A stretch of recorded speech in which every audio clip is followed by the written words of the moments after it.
여러분 지금 우리가 사도행전을 계속 말씀을 나누고 있는데요. 한 2년 가까이 말씀을 나누고 있습니다. 사도행전을 읽다 보면 한 가지 질문이 생깁니다. 하나님은 왜 복음을 위해서 헌신했던 바울에게 계속해서 고난을 허락하실까?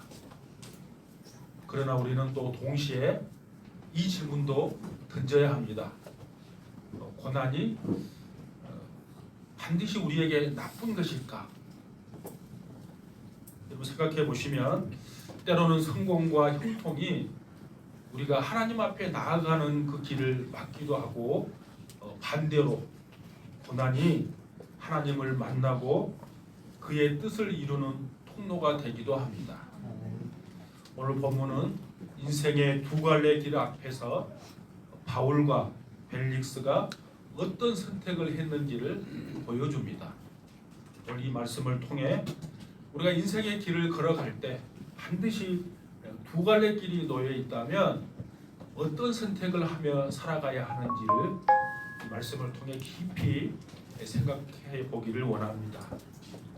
오늘 본문에 보면 총독 벨릭스는 바울에 대한 그 판결이죠. 그 심판을 뒤로 연기합니다. 사실 벨릭스는 우리가 앞에서 살펴보았던 것처럼 사도 바울에게 죄가 없는 것을 이미 알았어요. 그렇다면 총독으로서 해야 할 일이 여러분 무엇입니까? 죄가 없는 것을 알았다면 총독은 바울에게 무죄를 선고하고 그를 석방하는 일이 그의 일이었습니다. 근데 총독 벨릭스는 그렇게 하지 않았습니다. 오늘 22절에 보면 천부장 루시아가 내려오면 그때 판결하겠다고 결정을 뒤로 미룹니다. 하지만 성경 어디에도 루시아가 와서 증언했다는 기록이 없습니다. 그러니까 이것은 재판을 연기하기 위한 벨릭스의 핑계에 불과한 것이죠. 그럼 사도 바울의 입장을 한번 생각해 보십시오. 얼마나 답답하고 억울했겠습니까? 그런 죄가 없음에도 불구하고 지금 자유로운 몸이 되지 못하고 감옥에 갇혀 있습니다. 바울은 우리가 생각할 때 여러분 바울을 한번 생각해 보세요. 바울은 어떤 사람인가 하면 바울은 속된 말로 복음에 미친 사람이죠. 이미 주님께서 바울에게 말씀해 주셨어요. 로마에 가서 내가 복음을 증거하게 될 것이다. 이런 말씀을 이미 받았단 말이에요. 그런 그가 감옥에 갇혀 있으니까 너무 답답했을 것 같아요. 하루라도 빨리 나가서 복음을 전해야 하는데 지금 그는 감옥에 갇혀 있어요. 현실이 정반대로 흘러가고 있는 것입니다. 아무런 잘못이 없는데도 헤롯궁에 그는 갇혀 있습니다. 그러나 하나님께서는 바울이 보지 못한 큰 그림을 보고 계셨습니다. 사람의 눈에는 감옥이지만 하나님의 눈에는 그 감옥이 보호막이었습니다. 우리가 이미 앞에서 살펴보았잖아요. 당시 예루살렘에는 바울을 죽이기 전까지는 먹지도 마시지도 않겠다고 결심한 암살자들 40명이 있었어요. 그들은 기회만 있으면 지금 바울을 죽이려고 혈안이 돼 있어요. 이런 상황에서 만약 바울이 석방됐으면 어떻게 됐을까요? 여러분 사람들의 눈에 볼 때는 하나님께서 바울의 길을 열어주셨다 이렇게 생각할 수 있지만 석방된 순간 그는 위협 앞에 바로 나아가게 되는 것이죠. 그래서 사도 바울을 하나님께서는 로마의 군대를 통해서 지금 보호하고 계시는 거예요. 벨릭스는 정치적 이유로 판결을 미루었지만 하나님께서는 그 결정마저 사용하셔서 바울을 지키고 보호하고 계신 것입니다. 우리의 삶도 마찬가지입니다. 우리는 일이 막히면 실패라고 생각합니다. 또 계획이 지연되면 하나님께서 나를 외면하신 것처럼 느낍니다. 그러나 시간이 지나고 나면 그것이 하나님의 보호였음을 우리가 알게 될 때가 많이 있는 거죠. 여러분, 내가 취업이 잘 안 됐어요. 내가 이 회사 가고 싶은데 취업이 안 됐어요. 근데 그 일이 위험으로부터 나를 보호할 수도 있어요. 사업의 길이 막힙니다. 나중에 생각해 보니까 그것이 더 손실을 받게 되는 일이 되기도 합니다. 그리고 사람과의 관계도 그렇습니다. 사람하고 나에게 좋은 관계를 맺어야 되는데 좋은 관계가 깨졌어요. 그때는 아쉬웠어요. 뒤에 생각해 보니까 더 큰 상처를 막기 위한 하나님의 손길이었다는 것을 나중에 알게 될 때가 있습니다. 그래서 믿음의 사람은 현재의 상황만 보고 판단해서는 안 됩니다. 눈앞의 손해보다 하나님의 섭리를 더 신뢰해야 합니다. 문이 열리는 것이 축복이지만 때로는 문이 닫히는 것이 더 큰 축복일 수 있습니다. 하나님은 우리의 길을 막으심으로, 때로는 우리를 보호하시고 기다리게 하심으로 더 좋은 때를 준비하고 계신 줄로 믿습니다. 여러분, 구약 창세기에 나온 요셉을 한번 생각해 보십시오. 요셉은 형들의 미움을 사서 이국 땅 애굽의 종으로 팔려갑니다. 보디발의 집에서 종으로 그는 충성스럽게 헌신합니다. 근데 억울한 누명을 쓰고 그는 감옥에 갇히게 됩니다. 여러분, 한번 생각해 보세요. 다른 나라에 이민 가는 것도 힘들어요. 근데 그게 감옥에 갇히면 얼마나 힘들까요? 아마 요셉은 마음이 무너졌을 것 같아요. 왜냐하면 자신이 죄를 지어서 감옥에 간 것이 아니라 그는 하나님의 백성으로 보디발의 아내의 성적인 유혹을 피해서 내가 거룩한 삶을 살기 위해서 그 자리에 도망쳐 나왔어요. 근데 그 보디발의 아내가 화가 났어요. 근데 성폭행범으로 그를 누명을 씌우고 감옥에 가다 버립니다. 요셉의 입장에 생각해 보면 아마 이렇게 생각할 것 같아요. 하나님, 내가 믿음으로 살려고, 거룩한 백성으로 살려고 이렇게 몸부림치는데 그 끝이 감옥이 웬 말입니까? 아마 이렇게 말하지 않을까요? 네, 여러분, 그 감옥은 하나님께서 사실은 요셉을 위한 새로운 길을 열어가기 위한 보호의 장소였어요. 우리가 잘 아는 것처럼 감옥에서 어떤 일이 일어납니까? 술 맡은 관원장을 만납니다. 술 맡은 관원장은 요즘으로 말하면 어떤 장관쯤 되는 아주 높은 사람을 만나게 되는 거예요. 그래서 그것이 곧 애굽의 왕이었던 바로에게로 나아가는 통로가 되는 것이죠. 결국은 어떻게 됩니까? 그러니까 요셉에게 있어서 감옥은 인생에 막힌 곳이 아니라 하나님께서 더 큰 일을 열기 위한 그 놀라운 장소가 되는 것이죠. 나중에 요셉은 애굽의 총리가 됩니다. 그리고 기근이 심했을 때 이스라엘 백성들을 구원해냅니다. 그 놀라운 계획이 그 감옥 안에 숨어져 있는 거예요. 바울도 마찬가지입니다. 애굽 궁에 갇혀 있습니다. 근데 억울해 보이지만 사실은 암살자들로부터 보호받는 그 시간이었습니다.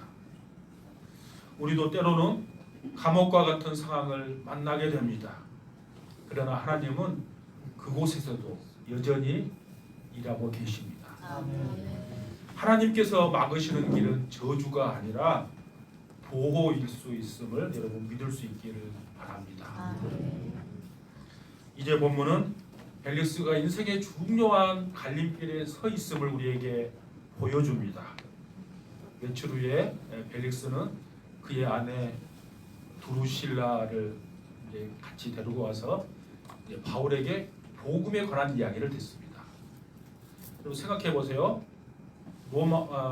유대 총독이었죠. 로마에서 파견된 유대 지역을 다스리고 있는 총독 최고 책임자가 제수했던 바울을 불러서 예수 그리스도를 믿는 그 도에 대해서 지금 듣게 되는 거예요. 벨릭스 입장에서 보면 아주 중요한 갈림길에 서 있는 거예요. 드루실라는 유대 가문 출신이었기 때문에 성경에 대한 배경 지식도 가지고 있는 거죠. 그러니까 하나님께서 이 부부에게 복음을 들을 수 있는 좋은 기회를 주신 것입니다. 그런데 여러분, 그 복음을 전하는 바울 입장을 한번 생각해 보십시오. 바울은 지금 감옥에 갇혔어요. 원래 증거 같은 감옥은 아니에요. 헤롯 궁에 있어가지고 사람을 조금 접촉할 수는 있어요. 자유가 보장되지는 않아요.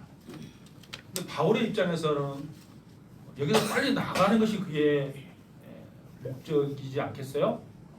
그러면 최고의 권력을 가지고 있는 벨릭스를 만나게 됐을 때 바울은 어떤 마음이 들었을까요? 이 사람이 좀 비유를 마치고 이 사람 좀 칭찬하고 좀 아부하면 그 고난이 가지고 있는 벨릭스에게 내가 잘 보여서 좀 자유몸이 되면 좋겠다 이런 생각을 하지 않겠어요? 근데 바울은 그렇게 하지 않습니다. 바울은 권력자 앞에서도 진리를 숨기지 않습니다. 25절을 여러분 다시 보십시오. 25절에 보시면 바울이 의와 절제와 장차 오는 심판을 강론하니 그랬습니다. 참으로 놀라운 말씀입니다. 바울은 복음의 핵심 세 가지 단어를 말합니다. 첫 번째는 의입니다. 죄인인 우리가 예수 그리스도를 믿음으로 하나님과 올바른 관계를 맺게 되는 것을 의라고 말합니다. 두 번째는 절제입니다. 구원받은 사람이 이전처럼 자신의 욕심을 따라 사는 것이 아니라 하나님의 뜻에 순종하며 자신을 다스리는 삶을 사는 것, 이것이 절제입니다. 세 번째는 장차 오는 심판입니다. 모든 사람이, 그러니까 예수님을 믿든 믿지 않든 마지막 날에 하나님 앞에 서게 되는 것을 말하는 것입니다. 근데 여러분, 이 세 단어는 벨릭스의 삶을 정면으로 찌르는 말이었습니다. 벨릭스는 정의로운 사람이 아니었습니다. 자신의 권력을 이용해서 자신의 이득을 취하는, 특별히 아주 돈을 좋아하는 사람이었어요. 오늘 본문에서도 사도 바울에게 돈을 뜯어내려고 하는 장면이 나오잖아요. 아주 정의로운 사람이 아니에요. 그는 절제한 사람도 아니었습니다. 욕망을 따라 사는 사람이었고요. 그의 아내 브루실라가 어떤 사람인가 하면 사실 결혼했던 여자예요. 다른 남편이 있었는데 이 총독의 권위를 가지고 다른 아내를 빼앗아서 결혼한 사람이에요. 얼마나 욕망으로 가득 차 있는지 여러분 아실 것입니다. 그런 사람에게 바울은 의와 절제와 심판을 이야기하고 있는 거예요. 대단한 용기가 필요한 거죠. 여러분, 믿음이 없으면 그 최고의 권력자 앞에서 이해하기가 쉽지 않아요. 그런데 이 말씀을 듣고 벨릭스는 양심의 가책을 느낍니다. 25절에 보시면 이렇게 기록되어 있죠. 벨릭스가 두려워하였다. 원문에 그대로 좀 번역을 하면 충격을 받고 떨었다는 의미예요. 그러니까 사도 바울의 마음을 듣고 그의 마음이 지금 움직였다는 말이에요. 사실 이때가 벨릭스의 인생에서 가장 중요한 순간입니다. 왜냐하면 회개할 것인가 아니면 지금처럼 계속했던 그 모습대로 살아갈 것인가, 그 갈림길에 그는 지금 서 있게 됩니다. 근데 벨릭스는 회개하지 않습니다. 25절 하반절에 보십시오. 지금은 가라. 내가 틈이 있으면 다시 부르겠다고 말합니다. 지금 말로 바꿔 말하면 무슨 말이에요? 나중에 다시 생각해 보겠다, 그런 말이죠. 여러분, 나중에 생각해 보겠다 말은 뭐예요? 거절이죠. 거절한다. 여러분, 많은 사람들이 이렇게 구원의 기회를 놓쳐버립니다. 조금 더 있다가 예수 믿겠습니다. 은퇴하면 신앙생활 잘하겠습니다. 이 문제가 해결되면 내가 예수님을 믿겠습니다. 이렇게 말하는 사람들이 우리 주변에 많이 있죠. 이것은 여러분 구원에 관련된 이야기인데 은혜 받는 것도 마찬가지야. 목사님, 우리 아이들 어리니까 초등학교 졸업하면 내가 신앙생활 열심히 하고 교회 봉사도 하겠습니다. 이렇게 말합니다. 초등학교 졸업하세요? 그럼 어떻게 이야기해요? 목사님, 중고등학교 시절 너무 중요하대요. 우리 아이들 좋은 대학에 보내야 돼요. 대학 가면 제가 예수님을 잘 믿고 신앙생활 그때는 이제 안 빠지고 열심히 하겠습니다. 그렇게 말합니다. 결국 대학 가면 잘할까요? 신앙생활 못합니다. 여러분, 제가 얼마 전에 한 권사님을 잠깐 상담했어요. 상담이라기보다는 좀 그 말씀을 나눌 기회가 있었어요. 그 권사님이 유명한 대학을 나오고 직장도 공무원이니까 좋은 안정된 직장을 가지고 있고 남편도 좋은 그 대기업에 다녔어요. 그러니까 그냥 풍족하게 살았어요. 어려움 없이 좋은 아파트도 사고 그렇게 살았어요. 근데 그 권사님은 이제 처녀 때 예수님을 잘 믿고 신앙생활 열심히 했어요. 근데 예수 믿지 않는 남편을 만난 거예요. 근데 주일날 예배 드리는 것도 버거울 정도로 신앙이 점점 떨어졌어요. 수요일 나오는 것은 수요일은 아예 나오지도 않고요. 주일날 의무적으로 왜 주일이 이렇게 빨리 돌아올까? 안 갈 수는 없고 그렇게 신앙생활을 했어요. 근데 어느 순간 자신이 누르고 있던 그 직장, 남편의 그 연봉, 자기가 살고 있던 그 좋은 아파트 다 잃어버렸어요. 어떻게 잃어버렸는가 하면 남편이 자신을 배신했어요. 결혼하고 앞으로 뭐 50년 거의 한 60, 70, 요즘 100세 시대니까 앞으로 30대 결혼을 하면 거의 아마 70년 같이 살아야 될 거예요. 70년을 배신 안 때리고 살면 그 은혜인 거예요. 연애할 때는 그렇게 잘해준다고 그랬는데 새로운 잘해주는 사람이 나타난 거예요.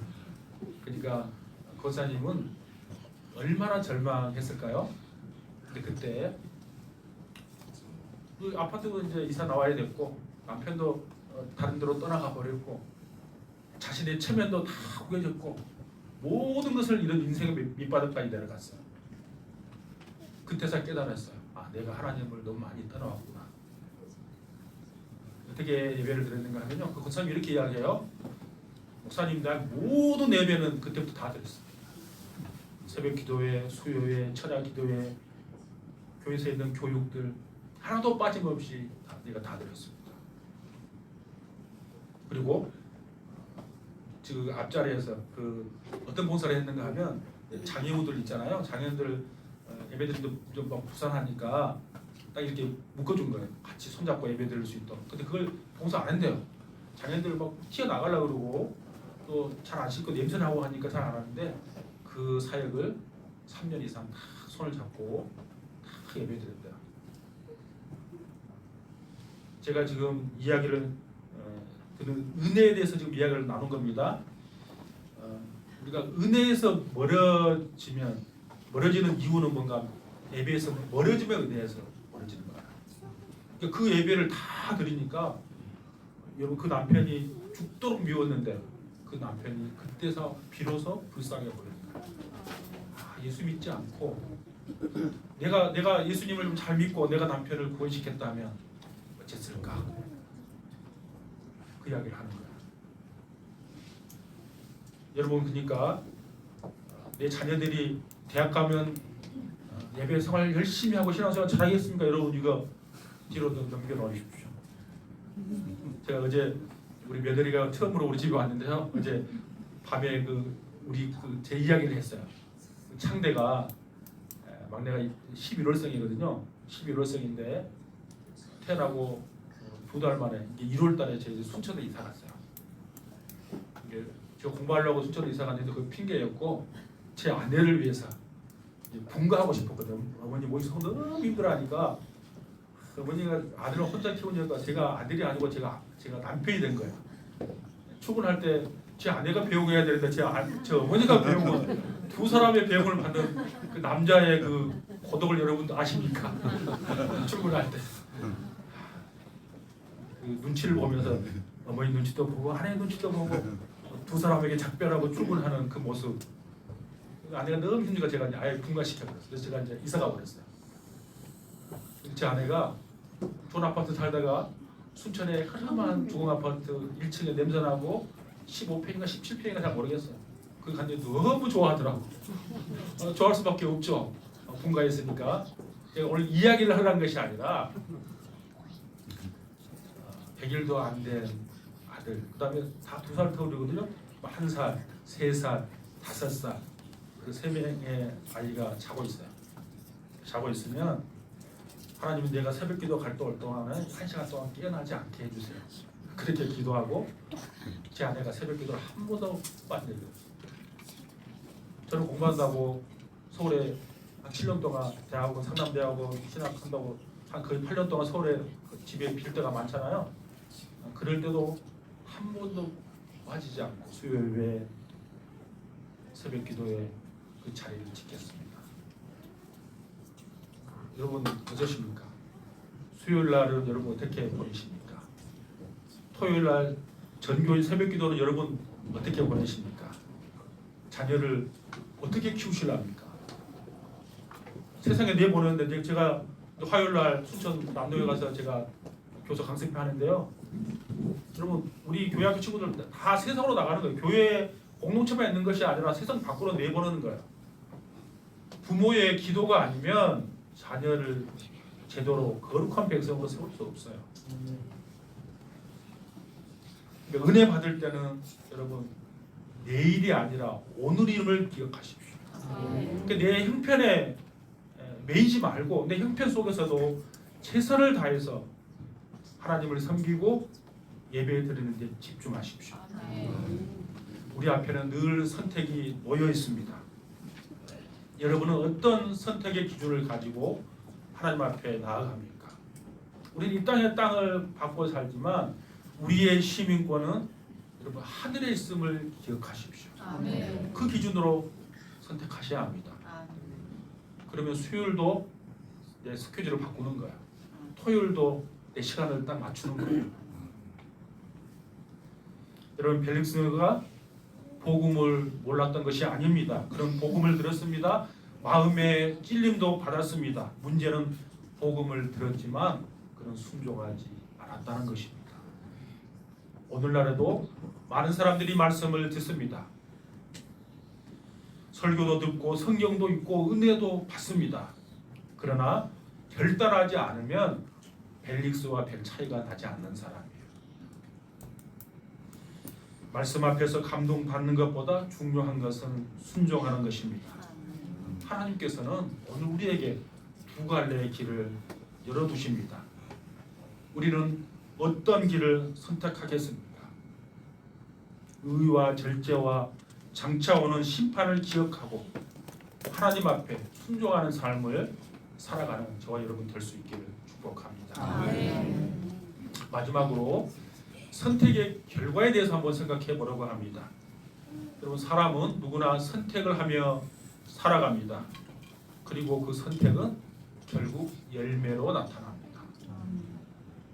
오늘 본문에서 벨릭스는 인생의 중요한 갈림길에 섰는데 하나님의 진리보다는 자신의 이익을 선택했습니다. 그럼 바울을 통해서 복음을 들었습니다. 의와 절제와 장차 오는 심판에 대한 말씀을 그는 들었어요. 마음의 두려움도 있었어요. 양심의 가책도 받았어요. 그런데 그는 회개하지 않았습니다. 왜 그랬을까요? 26절에 보시면 그 답을 우리가 알 수 있어요. 26절에 보시면 바울에게서 돈을 받을까 바라는 고로 했습니다. 그러니까 벨릭스의 마음속에는 하나님보다 돈이 더 중요했고 진리보다 권력이 그에게 더 크게 보인 거예요. 여러분 신약에 나오는 복음서에 나오는 예수님을 찾아왔던 부자 청년을 기억하십니까? 중요한 질문을 했습니다. 어떻게 해야 구원을 받을 수 있습니까? 그 질문을 했을 때 예수님이 답을 주죠. 마지막에 재산에 대한 돈에 관한 이야기를 하니까 그는 근심하고 떠나가 버렸어요. 똑같아요. 벨릭스가 지금 그런 상황이에요. 그는 하나님의 말씀보다 자신의 욕심을 붙잡았습니다. 결국 벨릭스는 총독의 자리에도 내려오고 역사 속으로 사라져 버립니다. 오늘 27절을 보시면요, 이태가 지났단 말은 약 2년이 지났단 말이에요. 2년이 지난 다음에 2년? 보르기오 베스도가 됐어요. 그러니까 베스도에게 그 자리를 물려주고 그 총독의 자리에서 떠나게 돼요. 유대 출신 로마 역사가였던 요세푸스 기록에 의하면 이 벨릭스는 그의 아내 드루실라하고 사이에 아들 하나를 낳습니다. 아그리빠라는 아들을 낳아요. 근데 그 이제 로마 황제가 지금 다스리는 그 유대 총독이잖아요. 그러니까 로마 황제 다스림을 받는 거죠. 근데 소문이 안 들키고 나니까 로마 황제가 그를 소환해요. 이제 자리를 바꾸는 거죠. 근데 바꾸면서 재산까지도 몰수하려고 그러는데 이 사람은 돈이 최고로 귀하게 여기는 사람이잖아요. 아주 머리가 좋은 사람이니까 그 돈을 위에 권력자들에게 다 내불렀어요. 그리고 다행히 돈은 다 뺏기잖아요. 그리고 돈을 다 자기 돈을 모아서 그 어떻게 사는가 하면 당시에 최고의 휴양 시설이었고 문화 시설 어디가 있는가 하면 우리가 잘 아는 폼페이입니다. 폼페이로 그 아들과 아내를 데리고 떠나버립니다. 돈이 있으니까. 근데 우리가 잘 알죠. 폼페이가 어떤 일이 일어나요? AD 79년에 베수부스 화산이 폭발해버리죠. 그래서 화산불이 덮쳐버립니다.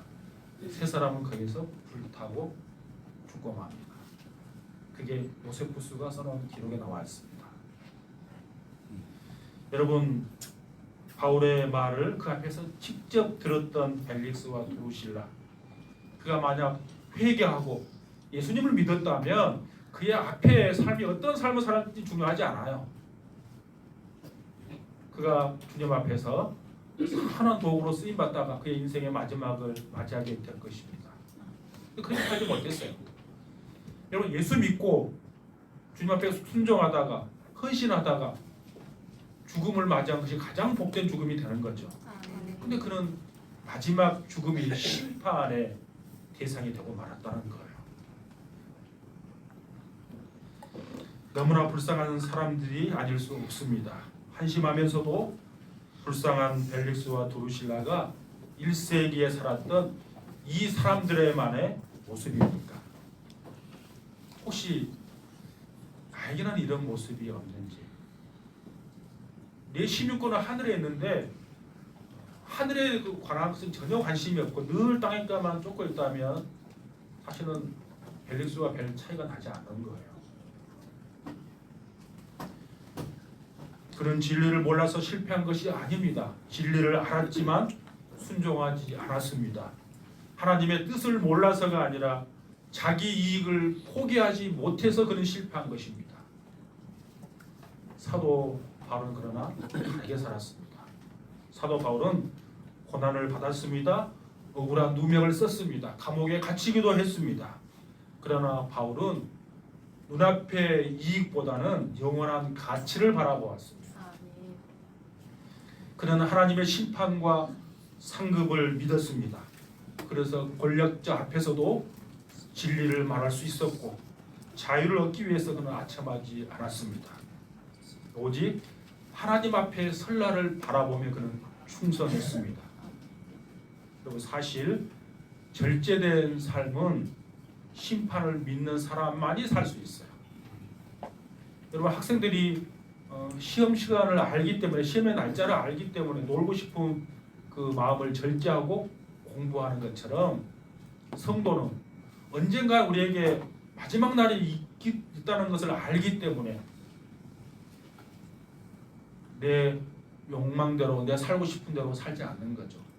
절제하며 사는 것이죠. 사도 바울은 고린도에 있는 교인들에게 이렇게 말합니다. 고린도전서 9장에 보면 썩어질 그 면류관을 위해서도 운동 선수들이 얼마나 그 면류관을 얻기 위해서 자신을 절제하며 사는데 영원히 썩지 않은 하늘의 그 면류관을 바라보는 우리는 어떻게 살아야 하는지를 사도 바울이 편지합니다.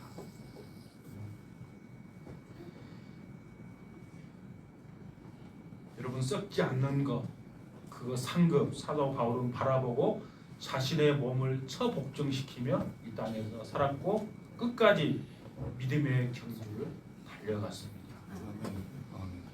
여러분, 오늘 말씀의 결론입니다.